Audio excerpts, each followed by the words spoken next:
Working President ka Mpcc uba pensiongan NCM ula Kyntait bandon kum kanua-kanua ka Iatreilang jong kaseng bat ke NPP KHASI Hills Autonomous District Council hadian jong ka election.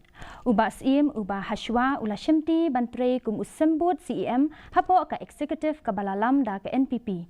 Ula ong ba buan na ginong tre jong kaseng bat kipat ba jong ka jela ki persya ya kani.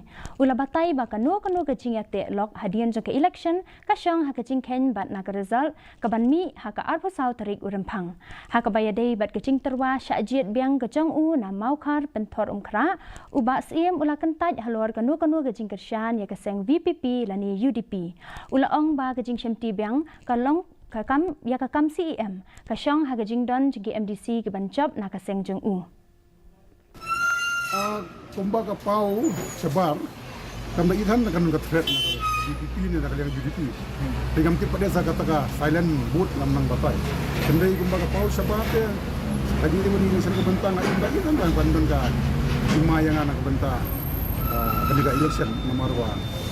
Nimba ithan ya ka whips juga UDP ni ka whip juga BPP. Maka whip juga BPP ka compare mentang baniswa. Pergan BPP aku maka long haka surbabun balang ka pausai nak lang ko party workers nak lang ko bubun di pai parang sosno te kata te nimba don suka interest ban lang.